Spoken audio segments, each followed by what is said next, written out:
Ladies and gentlemen, welcome to the Black Belt Journey. Cheers, mate. Yes, sir. Today we had another day of training pleasure.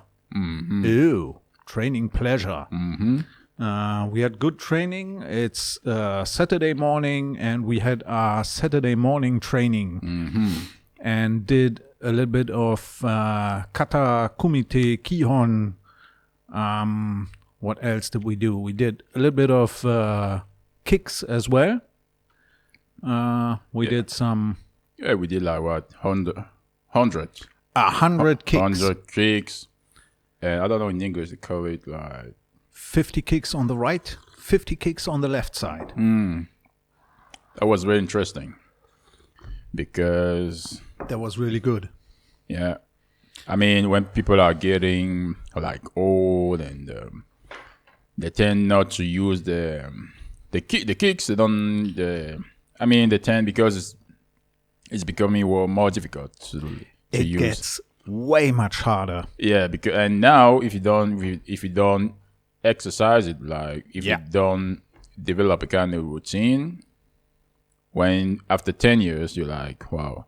When you train, you're like 60 and you can't do a kick anymore, and that looks very. I don't know. I mean, It gets hard. It gets hard to do kicks sophisticated. You want to kick. You want to do a kick, and you want to do it. You want to do it right, and you want to do it like that. It looks good. That it feels right. But it doesn't work. So you have to train and train and train. You have to, if you get older, you have to train a little bit more. If you can't do it, you can still train. You can still train other things. yeah. Karate is definitely a sport which you can train when you're over 70 or something. We've got 2 or 3 guys who are like nearly 70 or over 70 and they still train In the club. in the club, and it's still good, and they're doing their thing. Yes. So- and we got people who are like 20 or 25 and they're like, it's hard for them. Yeah. Well, you see someone is 60 and is regularly trains.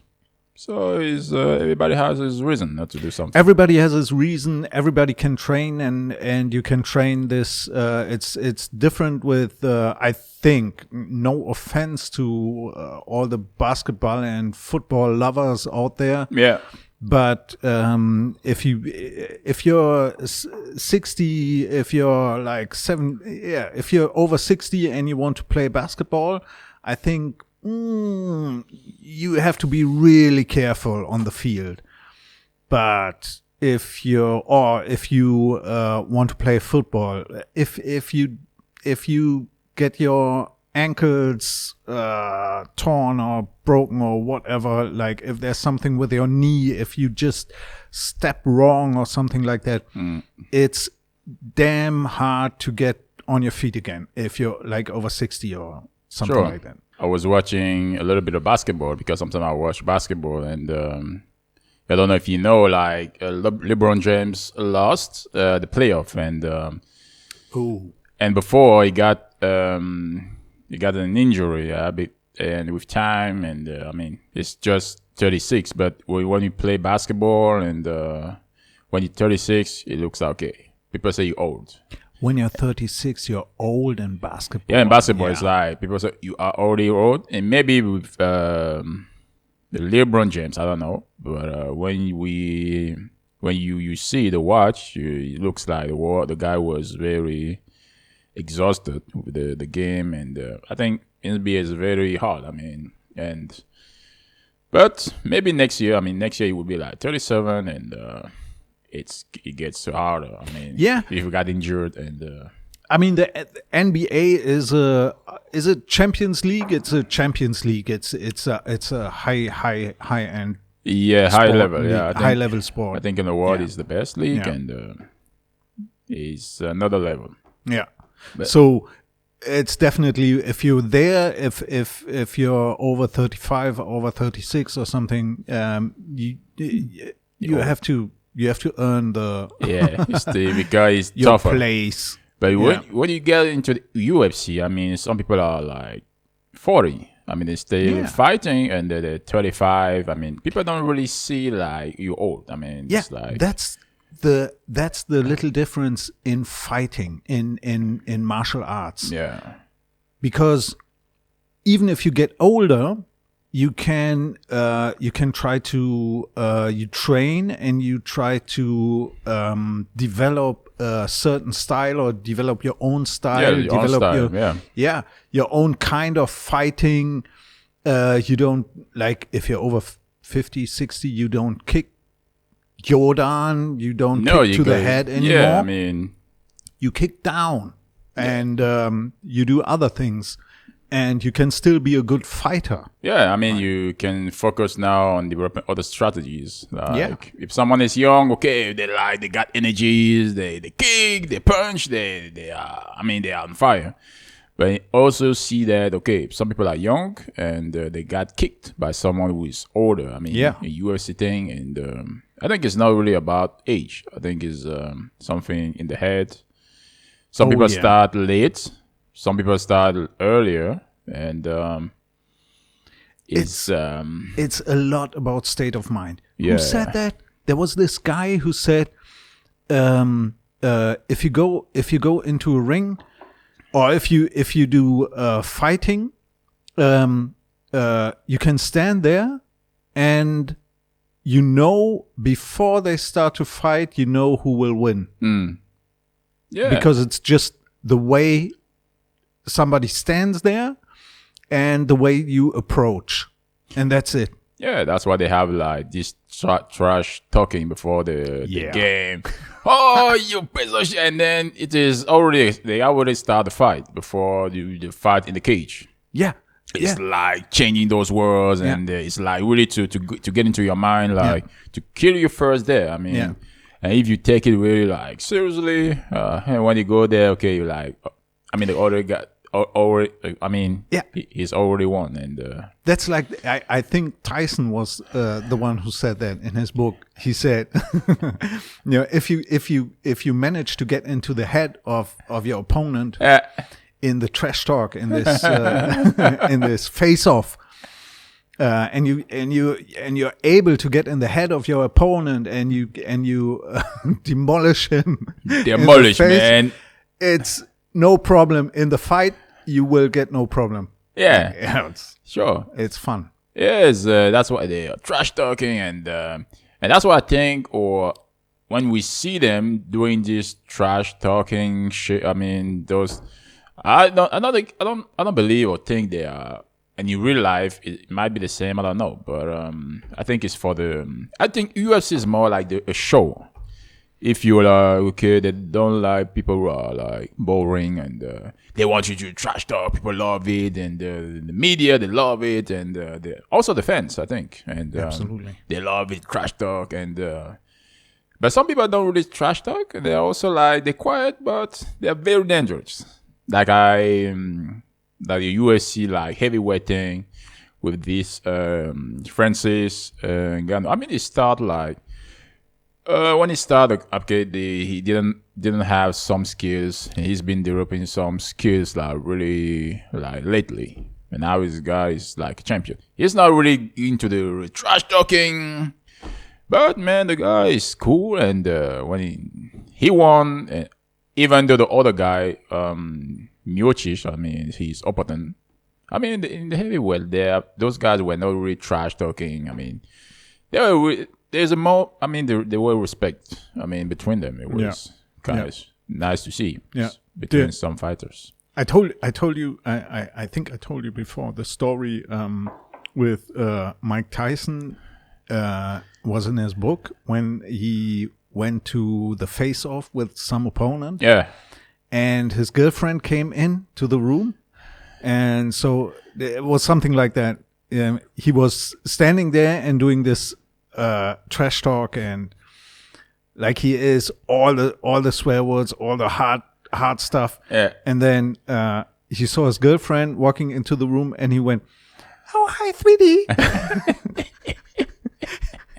And he went there, and afterwards, what he said about it was exactly the same. Like, it's totally, it's a split world. It's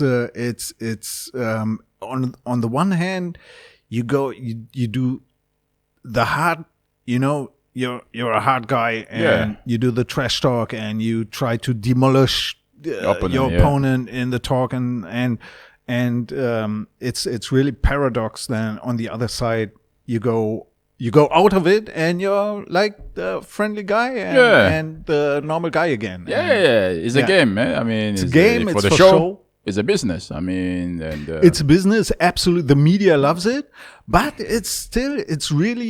I think for some reason, that's what Tyson said as well. It's really it's a good thing as well, because you stand there, and from the face off, already if the guy how it will go.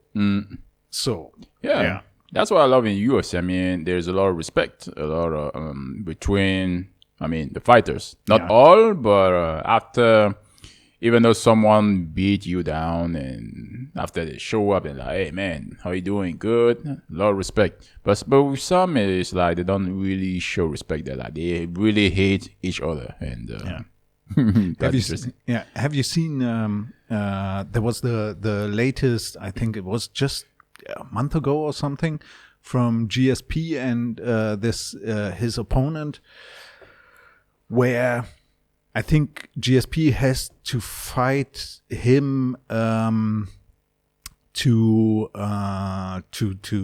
keep his belt. Oh, okay. So it's like, and that's what he says in some interview as well. He has to, it's in his contract, and he has to fight him and stuff like that. And then they came to the face-off, and they started to go at each other. And this other guy, it's an English guy, I can't remember. And, this was so weird. And he was so bad to GSP, and GSP just, was like, "What's wrong with you?" And he didn't want to play this game, but he got, pulled into it, and you can see, and then he started to do a little bit of trash talk as well. And I like this. I said it before, and I really like GSP. Yeah. The way he does the face-offs, and the way he fights, and before and after, and in his interviews as well. Yeah. He's a really cool guy. Yeah. I mean, this guy also really he's doing a lot of styles, karate, jiu-jitsu, always willing to improve his skills. Yeah. And it's like so that was like GSP, if you watching this, come to our show. Yeah. Ladies and gentlemen, we are here in Berlin. It's sunny here. We love it, man. Even though we have the pandemic, we love to be here after hard training. Wow. Yeah. You don't see it, but we are suffering inside, within us. Whew. It was hard, but we're still here. I'm here with Randy, the money boy, and we are here with King Mogul. I am the King Mogul, King Mogul. Yes. I got a question. I mean, do you think that if you were not married now, would you date a woman who practices martial arts? Like, she's kind of for sure pro fighter, like really into the martial arts, really even better. Yeah, pro fighter. Wow, with you? Yeah. Why? Well, I mean, first of all, why not? Because I'm definitely I like fighting, I like martial arts, I like training, and I like other sports as well. I like climbing. I like hiking, stuff like that. And it's there are two different things. I think it's when you're in a relationship, you can do a lot of sports and fun stuff and stuff that you do in your private time, like, or even if you're professional, then it's work that you do. I think there are lines which. But it's not like a line you don't cross, but it's like it's a normal in a relationship. These things are like fun, but I mean it's not like, you know, I'm not fighting my wife as well. Yeah. So no, you don't have to fight her. We don't have to fight. And like if you fight, if you're with a professional, whatever martial arts woman or guy, whatever, and you get into the fight, you get your butt kicked. So, so you better not. Yeah, you know. Yeah, for sure. I mean, there are things. I would guess. It's even much easier to express, you know, the need to go to training or the need to, you know, to go to a fight or to watch things like that, or to talk about it. It's much easier to get understood by your partner or your wife. Yeah. So yeah, I would. I would be. Yeah, because I think fun. A lot of women, I mean, when I see some women fighting, I'm like, wow. I mean, some of them are becoming like very masculine, like, okay. And I believe that if a guy who's not also like a fighter is dating a woman who's really into the martial arts or fighting, I think the woman would not really, I mean, you gotta also kind of be a kind of very tough guy, like very masculine. I mean, I think those women are more attracted by those guys who are also fighting. If you see Angelina and her husband, have you seen them? No. It's totally different. It's not. I mean, he's a tall guy, but he's no way into fiting. He's this really soft, nice guy, and when he goes to summer camp, when we go to the dojo summer camp, and he comes and the children come as well, and he's like this really nice guy sitting around, and he says ha ha ha, and he looks at us like training like mad and doing fighting and doing like some jiu-jitsu courses as well, and he doesn't care about it, and Angelina and him, they're a nice couple, and there is a lot that other things that go on and what they're doing. That's so cool. I don't know.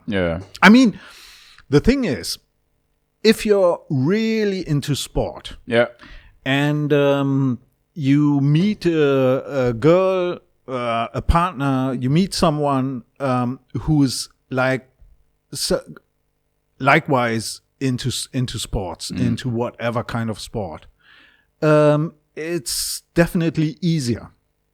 Yeah, because you share some, the same interests. You share the same interests, or maybe it's easier because then, on the other hand, if you, I don't know, if you get children or something, then you have to decide who's the one who can go to the gym, who can go to training, and who has to stay at home.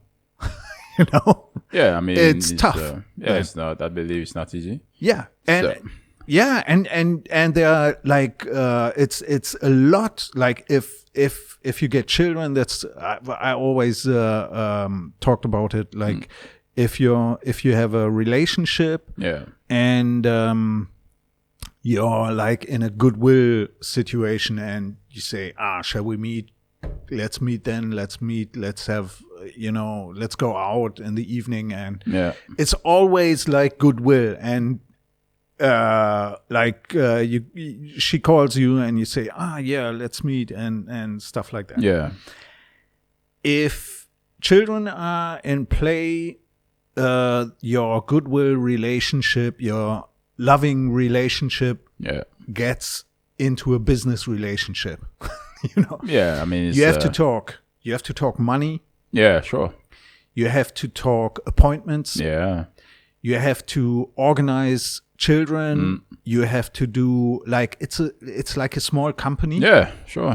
If you have a family, it's like you have to look who's in charge, who's doing that, who does things, who's in charge at home, doing the laundry, doing the dishes, doing cooking food and some stuff like that. You gotta organize, You have to organize a lot. Yeah. And it's definitely rewarding, but no one tells you about how hard it is, to get this organized, everything. Yeah. So it's not surprise to me that a lot of relationships in the beginning, when there are children involved, people separate because they say, it's too much. That's not what I've signed up for. Yeah.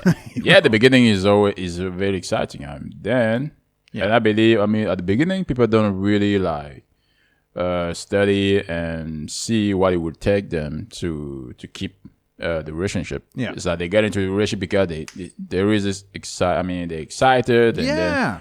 It's love. Love is a powerful thing. And it's like when someone is starting something. Yeah, you are the big.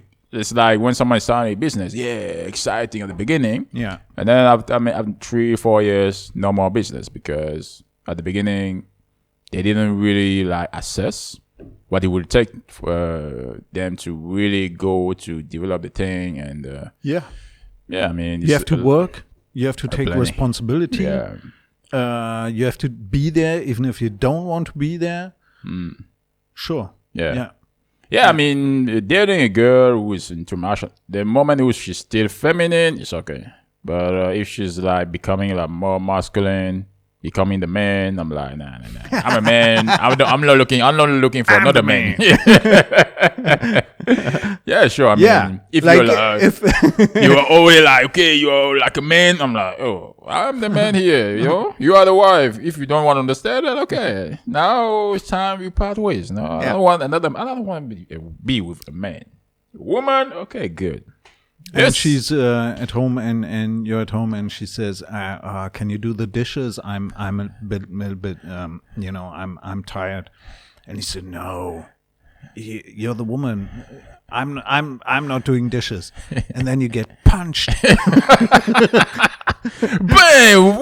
What did you say? What did you say? What? What did you say? Do the dishes. Do the thing. Bang! What? Okay. I do the dishes. Nah, man. I mean, if you got a woman kick you every day, what the hell is it? I mean, some men love it. I don't know why, but if you are the house, as a man, you are the leader. And you should be considered as a leader and not you're just there and the woman is doing everything and you're sitting. It's funny to talk about that. It's funny, because I don't think it's more the thing in your head. It's more in your head than in reality. Yeah. In reality, you don't kick each other because your girlfriend or your boyfriend didn't do the laundry or whatever. Yeah. You have to get into a fight. You argue, and that's it. Yeah. The thing about being more sportive or more like you say masculine or something. Yeah. You have to decide. Or you don't decide. It's the thing is after a while, love is a funny thing. Then it's not something you switch on and off. Yeah. And there's a lot of there's a lot going on. There's a lot more going on than just this one emotion. In a healthy relationship. Yeah, I believe it's hard work and it's a lot of work. Yeah, sure. So it's like the relationship to karate. Ladies and gentlemen, we are here in Berlin City. I'm here with Randy drinking his coffee, man. He's enjoying his coffee. Man, he's drinking coffee and he doesn't give me a coffee. I don't know why, but it's okay, man. You want a coffee?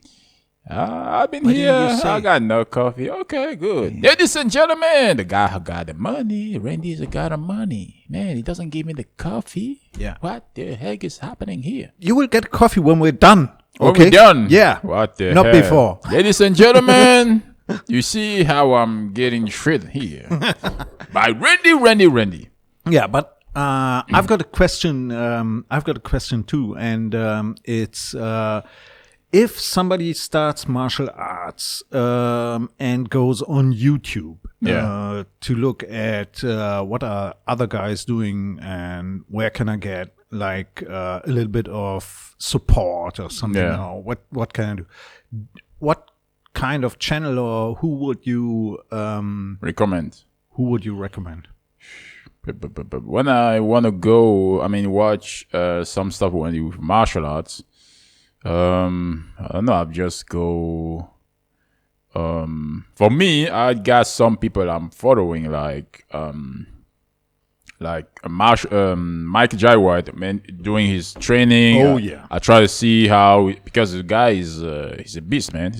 He's got like 8 black belts in different disciplines. It's unbelievable. It's like a guy is who he's got a hood experience, and sometimes I go there, I try to watch stuff, and yeah, but he's good. He's not. That's maybe that's not something for beginners, isn't it? Yeah, no. It's not really for beginners. There you go. Really has how to get started into the martial arts, but beginner, I don't know. I know. I would. First of all, I would recommend. There's this guy, the Karate Nerd. Yeah, sure. He's good. That's fun. He's good. And it's not only there's this series where he goes to Japan. Yes. And he trains in dojos and goes to cultural sites. Yeah. And there's both. And it's mixed, and it's nice to get an insight to karate history and the culture in Japan and where it comes from and stuff like that. Yeah. So Karate Nerd, definitely the site to go. Yeah, sure. Yeah, that's channel. Yeah, it's got a good channel. I think guys, I don't know if he's still competing or not, or I think he's explaining a lot of things. There's a fun fact. It's nothing new. Like his brother is in MMA. Oh yeah, fighting. Yeah, there's a. I knew he got the brother. Yeah, but I don't know. I didn't know if he was. Yeah, he does MMA, and he's really good, and it's really nice to see, like when they talk about it and when they do interviews and stuff like that. It's really fun to watch. Yeah. It's really nice. Right. Really good. Yeah. Should watch that as well. Yeah, beginners, it's good. Yeah, for beginners, it's good. But I don't know if you got And there's one more. One more? Yeah, I've got one more. Okay. Maybe next time I will search for. There are 2 more. Yeah. Which one? One is fun, and one is Juan. Juan. Why is it Juan? Juan. No. Spanish is from Spain or what? Yeah. We have to talk about you remember the clip that I sent you about the Spanish guy? The big. The dick. The big. I told you. There was, and I couldn't remember where I saw it. I thought I saw it on YouTube, but I saw it live. That was when Peter was competing. Yeah. You know, and I filmed Peter competing, doing his kata, and in the background there was this other guy doing the kata. Yeah. And I looked at my clip, and I looked at him, and I saw it, and I thought, what is going on? What's going on here? Yeah. So afterwards, I showed Peter the clip, and I said, "Hey, have you seen that? Have you seen this guy? This guy is like walking around like a balloon, like a ball. He was really big." Yeah. And like small and like this tummy, but he was good. Yeah. Wow, he was good. Was really good. Oh. Yeah, I mean, generally when I don't know, maybe kind of a trainer or really like a sensei. I don't know if he's a kind of sensei. Yeah, he's a sensei, and that's what Peter told me. He's from Spain, and he's a sensei, and he's like the whatever Dan, and he's a really he's a good karate man, and yeah. Wow. Yeah. Yeah, because maybe I don't know if it is the belly or the. I will put the clip up here. Yeah, can you put the clips so that people can watch it? And I don't know because. Yeah, he's doing katas, competing. I don't know if he's winning or not, but I don't know because I don't know. He's good. He's good. Like, and that's one thing I really like about karate as well. Or I don't know, like other martial arts as well, but especially in karate, there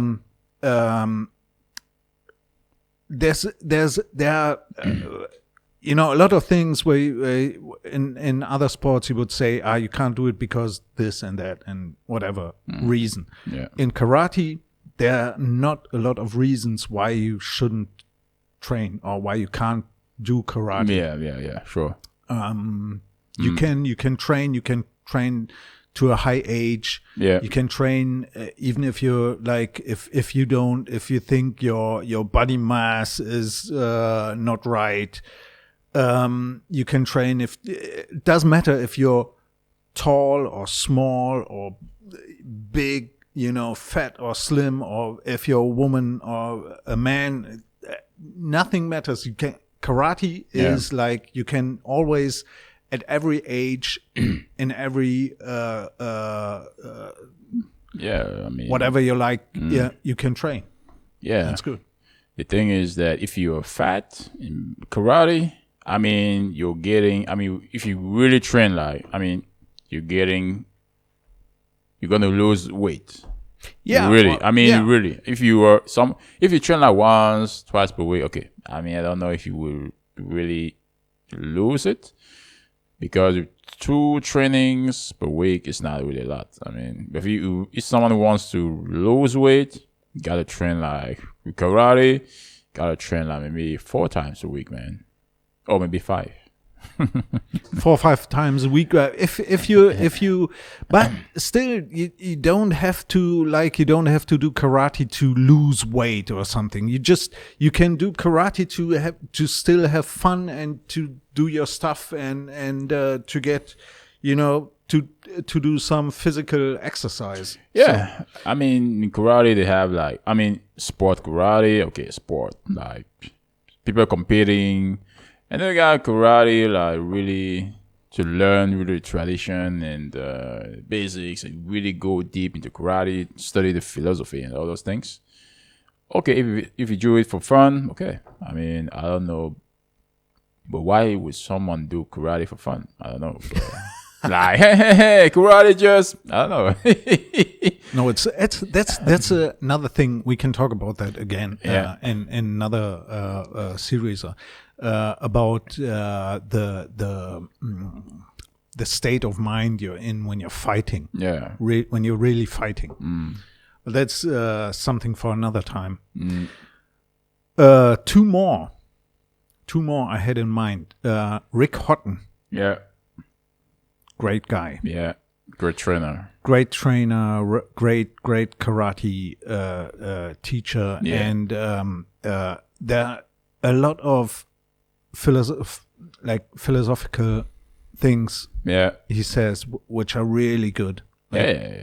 Deep meanings in karate, things you for your mind and for your mental state. Yeah, when you do karate, really good. And some things that he does, maybe he's not really the guy you turn to when you're starting karate. No, it's a little bit more high level. Yeah, when you are really like advanced. Yeah. Yeah, but it's nice to see. Yeah, nice to watch. Like maybe when you start karate, you watch it and you think, that's the way to go. That's a place I can reach. Yeah, that's something I can relate to, and that's really good. And last one, which is really fun. That's Master Ken. Master Ken with the red gi. Yes. G. Yeah. I don't think he does any clips anymore. I don't see. No, it's been a while. Right? Yeah. Yeah, I haven't seen him. Yeah. I don't know why, but maybe he stopped or. But it's fun. Yeah, it's fun, especially when you to take out the seriousness of karate. Like, it should be a sport. It should be like, you have to take it. You have to at one stage. You have to take it serious, definitely. Yeah, sure. But you can still see the fun in it and make fun of yourself as well. Yeah. Right, while doing karate. Ladies and gentlemen, we are here in Berlin City. The sun is shining here. Ooh. Yes. The people are out there enjoying the weather. Oh, yeah. We are here after our training. We just want to say hi to you, ladies and gentlemen. And we will say goodbye. We'll say have a nice weekend. Whoosha! And go into martial arts. Yeah. If you want to have a karate. better life. Woo! Ladies and gentlemen, we see you next time for another episode. Episode. Another epic sode. Yeah, epic. Thank you for watching. Thank you very much, ladies and gentlemen. Today, the Black Belt Journey. The Black Belt Journey. We speak about the Black Belt Journey, the difficulties to get there. Join us every day on our podcast or on the YouTube channel.